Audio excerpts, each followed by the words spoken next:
I posted YouTube Shorts every day for 50 days, and this is what happened. The rules of the game were simple. First, I create a YouTube channel. Then, I find an interesting niche to make content around. And finally, I post one YouTube Short every day for 50 days. And after a lot of thinking, I finally had the niche. Mr. Beast.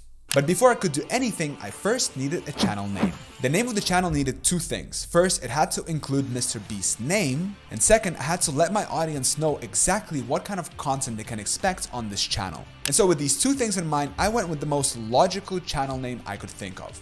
Mr. Beast Daily Clips. The next thing is I needed a logo. It had to be something bright, flashy to catch the eyes of the audience. So after some thinking, I went to Google Images, searched up Mr. Beast and found a picture that I liked. After downloading it, I moved it to Canva where I could play around a little bit with the picture. I selected 1080 by 1080, removed the background, improved the brightness, lowered the contrast, and removed some saturation. I added a red background and pasted the channel name over it. I used the bold font so the text really stood out, and then finally, my logo was complete. After toying with the image a little bit longer, I was able to set up the channel banner in a similar way. But before I blew up on YouTube, there was still work to be done. Now it was time for the real work. I separated the production into distinct stages. Stage number one would be researching. This was actually the easiest part because all I did was search videos of Mr. Beast in a speaking style, mainly podcasts. Then I moved on to stage two, which was note-taking. After I found a video, I watched the entire thing at 1.5 times the speed, and then I took notes in interesting moments during the conversation. I usually do this just by taking a note at this timestamp and writing it down on a piece of paper so I don't forget it.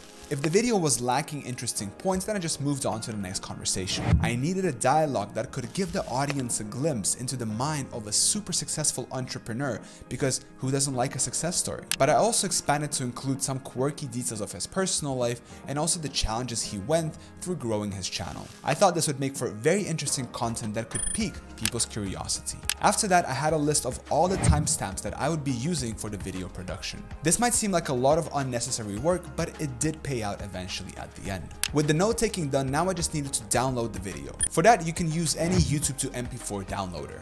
At the end, out of a 45-minute conversation, I was able to make around 25 clips that I could use for YouTube Shorts. But in reality, only half of them were useful because I realized that not all of them were super interesting and some of them didn't provide any value for the viewer at all. The third stage was video editing, and this took me the longest. I'm not going to show you how I edit to add the subtitles, but just know that it took me a very long time. Recently, I discovered that there's a software called Captionator that does all this for you automatically. I really wish I could have come across this software earlier because it would have saved me thousands of hours. Stage 4, and this is the most exciting one, is uploading the videos onto YouTube. I don't need to explain too much about this stage, just know that I was uploading videos onto YouTube, sometimes 3 and sometimes 5 videos every single day. And the most important thing, I didn't miss a single day of upload. Now the results. Looking at the analytics, you can see that I gained exactly 45 million views in 50 days. But this still wasn't my best content ever. If I would have just put more time into it and improved the titles